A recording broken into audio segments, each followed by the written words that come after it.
우리 같이 인사 나누겠습니다. 일주일 동안 애쓰셨습니다. 은혜 받고 힘냅시다. 이 시간에는 마태복음 11장 7절부터 15절 말씀까지 읽었습니다. 은혜 받을 말씀의 제목은 교회에 왜 나오셨습니까? 입니다. 교회에 왜 나오셨습니까? 제목이 좀 도전적이죠? 여러분, 우리가 신앙생활을 하다 보면 우리의 영적인 상태가 항상 좋기만 한 것이 아니라 영적으로 회의가 찾아올 때가 많습니다. 예배를 드려도 은혜가 되질 않고 감정적으로도 메마른 것 같고 여러 가지 문제로 인해서 쉽게 시험에 들고, 오늘 본문을 보면 세례 요한이라고 하는 사람에게 이런 어려움이 찾아온 것 같아요. 여러분도 잘 아시다시피 세례 요한은 예수님께서 메시아라는 사실을 확실하게 믿었던 사람입니다. 그리고 전파했던 사람입니다. 요한복음 1장 15절과 15절로 18절까지 우리 보겠습니다. 시작. 요한이 그에 대하여 증언하여 외쳐 이르되 내가 전에 말하기를 내 뒤에 오시는 이가 나보다 앞선 것은 나보다 먼저 계심이라 한 것이 이 사람을 가리킴이라 하니라. 우리가 다 그의 충만한 데서 받으니 은혜 위에 은혜로라. 율법은 모세로 말미암아 주어진 것이요 은혜와 진리는 예수 그리스도로 말미암아 온 것이라. 본래 하나님을 본 사람이 없으되 아버지 품속에 있는 독생하신 하나님이 나타내셨느니라. 아멘. 그런데 이렇게 믿음이 좋았던 세례 요한이 오늘 본문을 보니까 어찌된 영문인지 의외의 행동을 합니다. 본문 2절부터 3절까지 보겠습니다. 시작. 요한이 옥에서 그리스도께서 하신 일을 듣고 제자들을 보내어 예수께 여짜오되 오실 그이가 당신이오니까 우리가 다른 일을 기다리오리까. 그렇게도 예수 그리스도께서 메시아라는 사실을 강조하고 확신했던 이 세례 요한이 어쩌다가 이렇게 끔찍한 영적인 회의, 영적인 침체에 빠졌을까요? 여러분, 이것이 인간입니다. 그 믿음 좋은 세례 요한에게 이런 영적인 의심과 회의와 침체가 찾아왔다면 저를 비롯한 여러분 역시도 나는 절대 그럴 일 없어, 이렇게 장담할 수가 없다 이 말입니다. 그렇다면 이렇게 견고한 믿음을 가졌던 세례 요한이 어쩌다가 이렇게 깊은 영적인 회의에 빠지게 되었는가? 성경을 보면 몇 가지 이유를 찾을 수 있어요. 자, 첫 번째 이유는 뭐냐면 자기가 기대했던 메시아의 행동과 예수님이 하시는 행동이 달라요. 달라. 먼저 세례 요한은 어떤 메시아관을 갖고 있었는가? 마태복음 3장 11절부터 12절을 보니까 이렇게 말씀하고 있어요. 시작. 나는 너희로 회개하게 하기 위하여 물로 세례를 베풀거니와 내 뒤에 오시는 이는 나보다 능력이 많으시니 나는 그의 신을 들기도 감당하지 못하겠노라. 그는 성령과 불로 너희에게 세례를 베푸실 것이요 손에 키를 들고 자기의 타작마당을 정하게 하사 알곡은 모아 곡간에 들이고 쭉정이는 꺼지지 않는 불에 태우시리라. 무슨 말입니까? 세례 요한은 악한 사람들을 심판하실 것이라고 하는 메시아관을 가지고 있었어요. 즉 세례 요한은 메시아로 오신 예수님께서는 이 불합리하고 부도덕하고 죄악이 가득한 세상을 무섭게 심판하실 거라는 그런 기대감을 가지고 있어요. 그런데 어찌된 영문인지 예수님께서는 이 죄악이 가득한 세상을 심판하시는 일에는 관심이 없어 보여요. 아니, 무섭게 세상을 심판하시기는커녕 오히려 예수님 자신을 이렇게 소개합니다. 나는 죄인들의 친구다. 나는 세리들의 친구다. 나는 창녀들의 친구다. 이렇게 말씀하셔요. 여러분, 오늘도 이런 자기 기준으로 교회를 바라보고, 자기 기준으로 예수님을 바라보고, 자기 기준으로 하나님을 바라보는 사람들이 세례 요한같이 회의에 빠지기 쉬워요. 교회는 당연히 이래야 돼. 이런 확고한 자기의 교회관. 어떤 분은 교회는 당연히 구제를 많이 해야 돼. 어떤 분은 교회는 당연히 선교를 많이 해야 돼. 어떤 분은 당연히 교회에 잘 다니지 않는 사람은 어려움을 당해야 마땅하고, 교회에 잘 다니는 사람은 어려움을 당하지 말아야 돼. 이런 자기 교회관을 가지고 있어요. 그러다가 자기가 생각하는 그 틀에 맞지 않잖아요? 그러면 회의에 빠져요. 시험에 들어요. 뭐야? 교회 열심히 다니는 나는 이렇게 힘들고, 교회 코빼기도 안 비치는 저 사람은 저렇게 아무 걱정 없이 잘 살고, 시험에 드는 거죠. 네. 그 다음 두 번째로 세례 요한이 회의에 빠진 이유는 해결되지 않는 자신의 고통스러운 환경 때문이에요. 자, 본문 2절을 보면 상징적인 표현이 나옵니다. 시작. 요한이 옥에서 그리스도께서 하신 일을 듣고 제자들을 보내요. 지금 요한이 감옥에 갇혀 있어요. 감옥에 왜 갇혀 있는가? 이 요한이 감옥에 갇혀 있는 이유를 마태복음 14장 3절로 4절에서 설명하고 있어요. 시작. 전에 헤롯이 그 동생 빌립의 아내 헤로디아의 일로 요한을 잡아 결박하여 옥에 가두었으니, 이는 요한이 헤롯에게 말하되 당신이 그 여자를 차지한 것이 옳지 않다 하였음이라. 자, 요한이 왜 감옥에 갇혀 있는가? 그 당시 분봉왕이었던 헤롯 아그리빠가 자기 동생의 아내, 그러니까 헤롯 빌립의 아내 헤로디아를, 그러니까 동생의 아내니까 누구예요? 제수 씨 아니에요? 동생의 아내를 자기 아내로 삼은 거예요. 이런 범죄를 보고 사람이 그러면 안 된다고 헤롯 아그리빠를 정죄하고 비난하다가 붙잡혀서 감옥에 갇힌 거예요.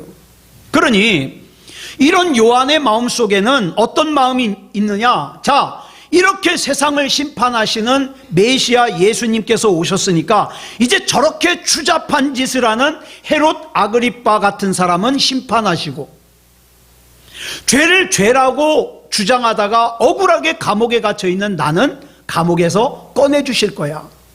그리고 나를 행복하게 살게 해주실 거야. 우리도 그런 생각 많이 하잖아요. 나쁜 짓을 많이 한 아무개는 하나님께서 벌 주실 거고, 그 다음에 억울하게 고생하는 나는 하나님께서 말년에 행복하게 살게 해주실 거야. 그런데 감옥에서 이제나 저제나 헤롯 아그리빠를 예수님이 심판하실 것을 기다리는데, 아무리 기다려도 심판하실 기미가 보이질 않아요. 더더군다나 억울하게 감옥에 갇혀있는 자기는 꺼내주실 생각도 안 해요. 이렇게 점점 시간이 흐르자 요한은 예수님에 대해서 의심이 생기기 시작했어요. 내가 기대하는 메시아관과 다르게 행동하는 예수님이 과연 내가 기다리던 메시아가 맞을까? 의심이 생기기 시작한 거죠. 그러면서 어떻게 해요? 의심이 드니까 신앙에 회의가 오기 시작하는 거예요. 그런데 오늘 본문 11절을 보면 예수님께서 그런 세례 요한을 칭찬하십니다. 자, 줄친 것만 읽어볼까요? 시작. 여자가 낳은 자 중에 세례 요한보다 큰 이가 일어남이 없도다. 자, 보세요. 이 칭찬을 언제 하셨는가 보니까 본문 7절에 줄친 것만 시작. 그들이 떠나매. 자, 당신이 우리가 기다리던 메시아가 맞습니까? 아니면 우리가 진짜 메시아를 기다려야 됩니까? 제자들을 보내가지고 예수님께 요한이 물었는데, 그때 그 보냄을 받은 제자들이 세례 요한에게 돌아가고 나니까 그 후에 말씀을 하신 거예요. 자, 우리 대부분은 어때요? 그 당사자가 있는 데서는 어떻게 합니까? 듣기 좋은 말 합니다. 아유, 이렇게 사람이 날씬해졌어. 아, 예뻐졌네. 자기는 세월이 비껴가나 봐. 자기는 너무 멋있다. 이렇게 칭찬을 해요. 그러다가 그 사람이 없으면 어떻게 합니까? 뒤에서 뒷말합니다. 배 봤어? 왜 이렇게 뚱뚱해졌대? 올챙이가 따로 없네? 뒷말을 해요. 이런 삶에 익숙해져 있어요. 그런데 마태복음 11장을 보니까 세례 요한의 주변에는 두 부류의 사람들이 있었어요. 두 부류. 한 부류의 사람들은 세례 요한이 감옥에 갇혀 있을 때 자꾸 세례 요한을 찾아와가지고 예수 그리스도가 메시아가 아니라고, 당신 속았다고 회의하는 말을 들려주는 부류가 있어요. 만약에 당신이 얘기한 그 예수가 진짜 메시아가 맞으면 당신이 이렇게 가만 놔둘 리가 있냐고, 당신 속았어, 이런 말을 하는 사람들. 그래서 본문 2절에 보니까 뭐라고 그랬습니까? 줄친 것만 시작. 요한이 옥에서 그리스도께서 하신 일을 듣고 자꾸 예수 그리스도에 대하여 부정적인 얘기를 옆에서 하니까 처음에는 세례 요한이 아니야, 그럴 리 없어, 예수님이 메시아 맞아, 이렇게 부정했지만 계속 반복해서 의심되는 말을 듣다 보니까 그 부정적인 말에 영향을 받아서 결국에는 예수님께 제자들을 보내가지고 오실 그이가, 그 메시아가 당신이 맞습니까? 아니면 우리가 진짜 메시아를 기다려야 됩니까? 이렇게 묻는 상황까지 오게 되었습니다. 그런가 하면 또 한 부류의 사람은 어떤 사람이냐? 예수님을 찾아온 세례 요한의 제자들로서 예수님께서 그 제자들에게 이렇게 말씀하시죠. 시작. 맹인이 보며 못 걷는 사람이 걸으며 나병 환자가 깨끗함을 받으며 못 듣는 자가 들으며 죽은 자가 살아나며 가난한 자에게 복음이 전파된다 하라. 누구든지 나로 말미암아 실족하지 아니하는 자는 복이 있도다 라고 말씀하셨습니다. 라고 세례 요한에게 예수님이 하신 말씀을 전해주니까 이 세례 요한이 어떻게 해요? 그 말씀에 힘을 얻죠. 그리고 끝까지 신앙을 지키게 되죠.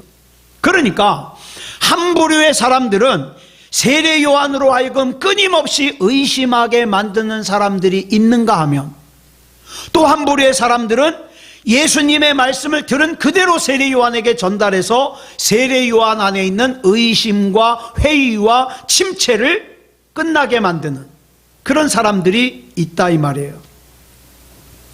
저는 오늘 저와 여러분들이 이 둘 중에 어느 역할을 하고 있는가 묻고 싶습니다. 나는 내 옆에 있는 사람들에게 어떤 역할을 하고 있는가? 누군가가 여러분을 만나고 나면 신앙의 회의가 찾아오고 마음이 어두워지기 시작하고 다른 사람에게 섭섭해지기 시작하고 미워지기 시작하고 적대하고 교회를 떠나고 예배를 떠나고 하나님으로부터 멀어지게 만드는 사람, 그 역할을 하고 있느냐? 아니면 나랑 얘기만 하면 어두웠던 사람이, 좌절했던 사람이, 낙심했던 사람이 예수님을 향한 신앙을 회복하고 힘이 나고 오해가 풀리고 밝아지고 따뜻해지고 하나님과 가까워지게 하는 역할을 하고 있느냐? 나는 어느 역할을 하고 있느냐? 그런데 제가 살면서 가만히 보니까 이 둘 중에 한쪽만 갖고 사는 사람들은 없더라. 둘 다 가지고 있어요. 둘 다. 그런데 중요한 것은 이 둘 중에 내가 주로 어떤 역할을 하느냐, 이게 중요한 거예요. 주로 어떤 역할을 하느냐. 우리가 예수님을 믿는다는 것은 날마다 우리의 신앙적인 약점을 고쳐나가고 우리의 신앙적인 강점은 자꾸 발전시켜 나가는 거예요. 이 말씀을 가지고 우리는 또 한 가지를 적용해 볼 수 있습니다. 여러분 주변에는 어떤 사람이 많습니까? 주변에 있는 사람 중에 부정적인 얘기를 많이 하는 사람들, 또 신앙적인 회의를 더하게 하는 사람들, 날마다 남의 험담하는 사람들, 교회는 나가서 뭐해? 하나님 믿어서 뭐해? 이런 말 하는 사람들이 많다면 여러분 조심해야 돼요. 여러분도 그런 사람 중에 한 사람일 가능성이 크거든요. 그래서 어떤 사람이 그랬잖아요. 당신의 친구 3명만 나한테 보여주시오. 그러면 나는 당신이 어떤 사람인가를 말해주겠어. 왜? 내 주변에는 비슷한 사람만 모이거든요. 자, 세례 요한이 갇혀있는 감옥으로 찾아와서 당신 예수에게 속았다고, 그 사람 메시아 아니라고 부정적인 얘기를 하는 사람들이 하는 말을 세례 요한은 들으면 안 되었어요. 단호하게, 계속 그런 말을 나한테 하려면 이제 다시는 나를 찾아오지 마시오. 거절했어야 합니다. 그런데 세례 요한이 그러질 못했어요. 그것을 못하니까 결국에는 어떻습니까? 내 귀에 들려진 부정적인 말에 영향을 받아서 이렇게 치명적인 영적인 회의와 의심과 침체에 빠지게 된 거예요. 여러분도 여러분 주변 사람들이 교회나 목사나 다른 교우들에 대하여 부정적인 말을 하거든, 험담을 하거든, 그랬어? 왜 그랬대? 난 몰랐어. 이러고 맞장구 좀 치지 말고 어떻게 해요? 단호하게 말씀하세요. 사탄아! 내 뒤로 물러가라. 너는 나를 넘어지게 하는 자로다. 겉으로 말하면 시험 드니까 속으로. 예. 자, 오늘 본문에 그 다음에 또 우리가 나눠야 될 중요한 말씀이 나옵니다. 예수님께서는 세례 요한이 예수님을 의심하고 또 회의에 빠져서 침체에 빠져서 거의 모독에 가까운, 여러분 메시아이신 예수님에게 당신이 메시아가 맞습니까? 진짜 메시아가 맞습니까? 이 묻는 질문이 얼마나 모독적이에요. 그런 질문을 했음에도 불구하고 예수님이 세례 요한을 칭찬하셨어요. 왜 칭찬하셨을까? 그 칭찬하신 이유가 오늘 본문 7절부터 9절에 나와요. 같이 읽겠습니다. 시작. 그들이 떠나매 예수께서 무리에게 요한에 대하여 말씀하시되 너희가 무엇을 보려고 광야에 나갔더냐? 바람에 흔들리는 갈대냐? 그러면 너희가 무엇을 보려고 나갔더냐? 부드러운 옷 입은 사람이냐? 부드러운 옷을 입은 사람들은 왕궁에 있느니라. 그러면 너희가 어찌하여 나갔더냐? 선지자를 보기 위함이었더냐? 옳다. 내가 너희에게 이르노니 선지자보다 더 나은 자니라. 누가? 세례 요한이. 이 말씀 안에는 왜 예수님께서 세례 요한을 칭찬하셨는지에 대한 답도 나오지만 이 본문에는 이 세상을 살아가는 사람들을 크게 세 종류로 나누고 있어요. 더 구체적으로 얘기하면 교회에 나오는 사람들을, 교회에 다니는 사람들을 세 종류로 구분하고 있어요. 이 세 부류의 사람들을 살펴보면서 나는 어느 부류에 속하는가? 나는 세례 요한처럼 예수님께 칭찬을 듣는 사람인가? 아니면 고쳐야 될 것이 있는 사람인가? 점검해보자 이 말이에요. 자, 본문에서 발견할 수 있는 세 부류의 인생 중에 첫 번째 나오는 인생은 목적 없이 사는 인생이에요. 목적 없이 사는 인생. 자, 본문 7절 하반절을 줄친 것만 보겠습니다. 시작. 너희가 무엇을 보려고 광야에 나갔더냐? 바람에 흔들리는 갈대냐? 여러분은 무엇을 보려고 교회에 나오셨습니까? 네? 여기서 말하는 바람에 흔들리는 갈대가 뭡니까? 목적 없이 사는 인생이에요. 예수님은 세례 요한을 칭찬하시면서 그가 갈대같이 이리저리 흔들리는 존재가 아니라 칭찬하셨습니다. 비록 지금 회의에 빠졌지만, 시험에 들었지만, 침체에 들었지만, 그러나 세례 요한의 중심이 굳건하다는 것을 예수님이 아셨어요. 여러분, 갈대의 특징이 뭡니까? 여자의 마음은 갈대와 같다. 이러면 또 성차별이라고 공격하죠. 여자만 갈대냐? 난 여자보다 더한 남자들도 봤다. 저도 봤어요. 그래서 고칩니다. 여자의 마음은 갈대가 아니라 사람의 마음은 갈대예요. 왜? 이리저리 흔들리니까. 그렇다면 어떤 사람들이 갈대와 같은 인생인가? 첫째로 줏대 없는 인생이 갈대와 같은 인생이에요. 우유부단하고 마음이 허약해서 유혹이라는 유혹에는 다 넘어가고 자기 주관도 없고 중심도 없는 사람, 갈대와 같은 사람이에요. 그리고 또 한 부류의 갈대와 같은 사람들이 있는데 어떤 사람들이냐? 지나치게 능숙한 처세술을 가지고 세상에 적응하는 사람, 갈대 같은 사람이에요. 항상 자기 이익에 민감해가지고 이익에 따라서 이랬다 저랬다. 신앙생활도 마찬가지예요.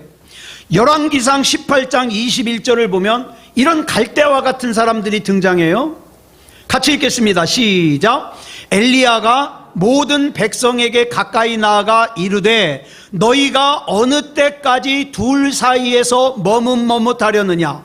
여호와가 만일 하나님이면 그를 따르고 바알이 만일 하나님이면 그를 따를지니라 하니 하고 선택을 요구했어요. 그랬더니 이 엘리야 선지자의 말을 들은 이스라엘 백성의 반응이 그 다음에 나와요. 시작. 백성이 말 한마디도 대답하지 아니하는지라. 하나님을 믿겠다든가 바알을 믿겠다든가 대답을 안 해요. 왜 그랬을까요? 어느 쪽을 따라가는 것이 나한테 이익이 될지 아직 몰라요. 그게 결정을 못하는 거예요. 괜히 섣불리 결정했다가 부담스러운 일에 끌려다닐까 봐 결정을 못 내리고 있는 거예요. 오늘도 신앙생활하면서 다리 한쪽은 세상에 걸쳐놓고 다리 한쪽은 하나님께 걸쳐놓은 사람들이 많아요. 언젠가 가랭이 찢어집니다. 예. 내가 죽어서 지옥에 가면 안 될 것 같으니까 만일을 위해서 보험에 들어놓듯이 한쪽 다리는 교회 안에 들여놨어요. 그런데 교회에만 전념하다 보니까 안 될 것 같아. 망할 것 같아. 그러니까 다른 다리 한쪽은 어때요? 언뜻 보면 세상에서 불신자와 구별이 안 되는 그런 삶을 살아요. 갈대와 같은 사람이죠. 이런 사람들의 태도에 비해서 여호수아 24장 15절에 보면 여호수아가 결연한 의지를 보이는 내용이 나와요. 같이 읽어볼까요? 시작. 만일 여호와를 섬기는 것이 너희에게 좋지 않게 보이거든 너희 조상들이 강 저쪽에서 섬기던 신들이든지 또는 너희가 거주하는 땅에 있는 아모리족 속의 신들이든지 너희가 섬길 자를 오늘 택하라. 그 다음에 뭐라 그럽니까? 시작. 오직 나와 내 집은 여호와를 섬기겠노라 하니. 이렇게 변하지 않는 한결같은 마음으로 주님을 의지하는 사람은 하나님께서 어떻게 하신다 그러냐? 평강하도록 지키신다 그랬어요. 세상의 눈에 보이는 것에 따라서 세상의 여건, 상황, 처지에 따라서 이리 변하고 저리 변하지 않고 나는 하나님이 아니면 안 됩니다. 나는 끝까지 하나님의 법대로 살렵니다. 라고 견고한 심지, 견고한 굳건한 마음, 굳건한 신앙을 가지면 하나님께서 그 사람은 평강하게 살도록 지켜주신다는 거예요. 왜요?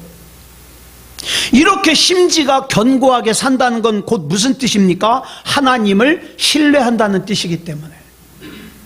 하나님을 신뢰하는 사람은 하나님이 책임지십니다. 그 다음 두 번째 부류의 사람들이 나와요. 두 번째 부류의 사람은 어떤 사람이냐? 잘못된 목적을 가지고 사는 인생. 잘못된 목적을 가지고 교회에 나오는 사람. 자, 본문 8절 보겠습니다. 시작. 그러면 너희가 무엇을 보려고 나갔더냐? 부드러운 옷 입은 사람이냐? 부드러운 옷을 입은 사람들은 왕궁에 있느니라. 이 당시 옷이라는 것은 그냥 수치를 가리고 추위를 가리기 위해서 입는 옷 의미보다 어떤 의미가 있냐? 그 옷을 보면은 그 사람의 신분을 알 수 있어요. 예, 그 사람의 계급을 알 수 있어요. 그러므로 여기서 말하는 부드러운 옷은 무슨 뜻이냐? 굉장히 높은 자리에 있는 사람들, 잘 사는 사람들. 그러니까 너희가 부자가 되기 위해서, 권력을 가지기 위해서, 세상의 쾌락을 누리기 위해서 사는 사람들, 그런 사람들을 일컬어 뭐라 그러냐? 부드러운 옷을 입은 사람들이라는 거예요. 너희 그 부드러운 옷을 입은 사람을 보려고 광야에 나갔냐? 너희 그렇게 세상에서 부럽게 잘 사는 사람 보려고 교회에 나갔냐? 이런 뜻이에요. 마태복음 24장 36절부터 보면 마지막 때에 임할 심판을 예수님께서 이렇게 묘사를 하십니다. 시작. 그러나 그날과 그때는 아무도 모르나니 하늘의 천사들도 아들도 모르고 오직 아버지만 아시느니라. 노아의 때와 같이 인자의 임함도 그러하리라. 홍수 전에 노아가 방주에 들어가던 날까지 사람들이 먹고 마시고 장가들고 시집가고 있으면서 홍수가 나서 그들을 다 멸하기까지 깨닫지 못하였으니 인자의 임함도 이와 같으리라. 여러분, 그렇다면 우리는 이 말씀을 보면서 그러면 먹고 마시고 장가들고 시집가는 것이 잘못됐다는 뜻입니까? 아니요. 먹고 마시고 장가들고 시집가는 것이 잘못됐다는 뜻이 아니에요. 저는 할 수만 있으면 여러분 다 부자가 됐으면 좋겠어요. 왜 그러냐? 이유가 있습니다. 저는 물질이 악한 사람 손에 쥐어져서 악하게 쓰임받는 것보다 하나님의 사람들의 손에 잡혀져서 하나님의 뜻대로 쓰임받기를 원하는 사람이에요. 그러니까 저는 여러분들이 부자가 됐으면 좋겠어요. 부자가 되는 게 절대 나쁜 일이 아니에요. 그러나 내가 오늘을 사는 인생의 목적 자체가 부자가 되는 거, 부드러운 옷을 입고 사는 거, 그것이 되면 안 된다 이 말이에요. 온통 생각이 어떻게 하면 돈을 더 벌까, 어떻게 하면 돈을 더 불릴까, 어떻게 하면 잘 먹고 잘 살까, 어떻게 하면 장가들까, 어떻게 하면 시집갈까, 어떻게 하면 좋은 집에서 살까, 이거 생각하느라고 하나님은 생각을 안 해. 이걸 지적하시는 거죠. 교회에서 하나님을 만나기보다 그저 바람에 흔들리는 갈대 같은 사람들에게 온 관심을 다 빼앗기고 부드러운 옷을 입은 사람들에게 관심을 다 빼앗겨서 하나님과 교제를 못해. 이런 걸 방지하는 거예요. 이런 거. 저는 저와 여러분이 교회에 나오는 이유가, 우리 주변에도 그런 사람 많아요. 바람에 흔들리는 갈대 같은 사람들. 예? 부드러운 옷을 입는데 인생을 다 집중하는 사람들. 근데 연약한 사람들은 또 뭐라 그럽니까? 그런 사람들을 보면서 교회 다니는 사람이 왜 저래? 그거 보지 말라고요. 바람에 흔들리는 갈대 보지 말고 부드러운 옷 입은 사람 만나지 말라고요. 그럼 뭐 하라고요? 하나님 만나자고요. 하나님이 나에게 뭘 원하시는가, 하나님께서 나에게 무슨 말씀을 하시는가, 하나님 만나자고요. 하나님. 예. 자, 그러면 세 번째, 어떤 사람이냐? 사명으로 사는 사람이 있어요. 자, 본문 9절 보겠습니다. 시작. 그러면 너희가 어찌하여 나갔더냐? 선지자를 보기 위함이었더냐? 옳다. 내가 너희에게 이르노니 선지자보다 더 나은 자니라. 지금 예수님께서 세례 요한을 왜 칭찬하십니까? 이 세례 요한이 지금 힘든 것 때문에 비록 회의에 빠져 있어, 의심이 들어, 갈등이 있어, 침체가 왔어. 하지만 그는 자기 사명이 뭔지를 분명하게 아는 사람이다, 이 말이에요. 말라기 4장 5절을 보면 구약의 맨 마지막 마무리를 이렇게 하고 있습니다. 시작. 보라, 여호와의 크고 두려운 날이 이르기 전에 내가 선지자 엘리야를 너희에게 보내리니. 그랬는데 오늘 본문 14절을 보니까 예수님께서 세례 요한을 이렇게 칭찬하셔요. 시작. 만일 너희가 즐겨 받을진대 오리라 한 엘리야가 곧 이 사람이니라. 그러니까 아까 말라기서에서 말씀하신 엘리야가 누구다? 세례 요한이다. 그러니까 세례 요한에게는 누구의 사명이 있다는 뜻이에요? 엘리야의 사명이 있다 이 말입니다. 그런데 우리가 주목해야 될 것이 누가복음 3장 2절인데 같이 읽겠습니다. 시작. 안나스와 가야바가 대제사장으로 있을 때에 하나님의 말씀이 빈들에서 누구에게 임했습니까? 사가랴의 아들 요한에게 임한지라. 놀랍게도 세례 요한은 제사장의 아들이에요. 여러분, 우리가 제사장의 아들 그러면 뭐 제사장의 아들이 뭐 별 볼 일 있어? 그렇게 생각되지만 여러분, 이 당시에 제사장의 아들 그러면 굉장히 삶이 안정돼요. 지도층이에요. 이 세례 요한은 가만히 있으면 나이 30살이 되면 아버지를 이어서 제사장이 됩니다. 즉 가만히 있으면 안정된 생활도 하고 종교적으로 높은 지도자가 돼요. 그러니까 사회 지도층이 되는 거예요. 그런 사람이에요. 그런데 세례 요한은 그 보장된 안정된 생활과 종교적으로 높은 지위를 다 마다하고 엘리야로서의 사명을 감당하기 위해 어떻게 합니까? 광야로 나갔어요. 먹을 것 없는 광야, 힘든 곳 광야로 나갔어요. 엘리야로서의 사명을 감당하기 위해서 자기의 기득권을 내려놓고 메시아를 증거하다가 감옥에 갇힌 후에 30살이 조금 넘은 때 어떻게 합니까? 목이 잘려 순교를 당하게 되죠. 여러분, 예수님은 중심을 보십니다. 중심. 비록 그 과정에서 세례 요한이 잠깐 동안 침체에 빠졌고 회의에 빠졌고 의심을 했지만 저와 여러분도 잠시 잠깐 연약해가지고 회의에 빠질 수 있어요. 의심할 수 있어요. 침체에 빠질 수 있어요. 그러나 내 중심을 주님께서 하시니 나를 끝까지 붙잡아 주신다 이 말입니다. 사랑하는 여러분, 여러분 오늘을 왜 사십니까? 또 내일이면 여러분 이른 아침부터 일을 하러 나가야 되는데 일을 왜 하십니까? 아무 생각 없이 그저 남들도 그렇게 사니까 이렇게 바람에 흔들리는 갈대 같은 인생을 살기 위해서 사십니까? 아니면 세상에서 말하는 성공이라는 것을 붙잡기 위해서 부드러운 옷을 입기 위해서 사십니까? 여러분 중에 돈 좀 통장에 모아놨다고, 자기 몸이 지금 건강하다고, 내 이름으로 집 좀 장만해놨다고, 나는 성공한 사람이야, 마치 누가복음에 나오는 어리석은 부자처럼 내 영혼아 내가 그동안 수고했다, 이제 남은 인생은 먹고 마시자, 이렇게 자기 인생을 성공적으로 살았다고 생각하는 분이 있다면 그 사실이 굉장히 착각이라는 것을 곧 깨닫게 되실 거예요. 여러분, 저와 여러분은 하나님이 아니면 안 됩니다. 진짜 성공한 인생은 하나님께서 맡겨주신 사명이 무엇인지를 알고 그 사명을 감당하면서 사는 인생이에요. 말씀을 정리하겠습니다. 성경을 보면 사명으로 살았던 인물들이 나와요. 그 중에 한 사람이 사도 바울입니다. 사도행전 21장을 보면 사도 바울이 세 번째 전도 여행을 마치고 이제 예루살렘으로 돌아가려고 그러는데 사도 바울 주변에 있는 기도 좀 한다는 사람들이 오더니 안 된대요. 내가 기도하다가 성령께서 감동을 주시는데 사도 바울 선생님 지금 가면 죽어요. 못 돌아가십니다. 다 막는 거예요.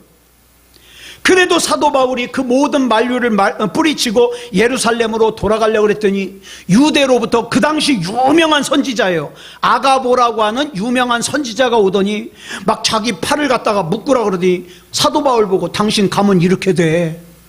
당신 감옥에 갇혀서 죽어. 못 가게 해요. 그랬더니 그 유명한 아가보라는 선지자가 못 가게 하니까 막 더 못 가게 하는 거예요.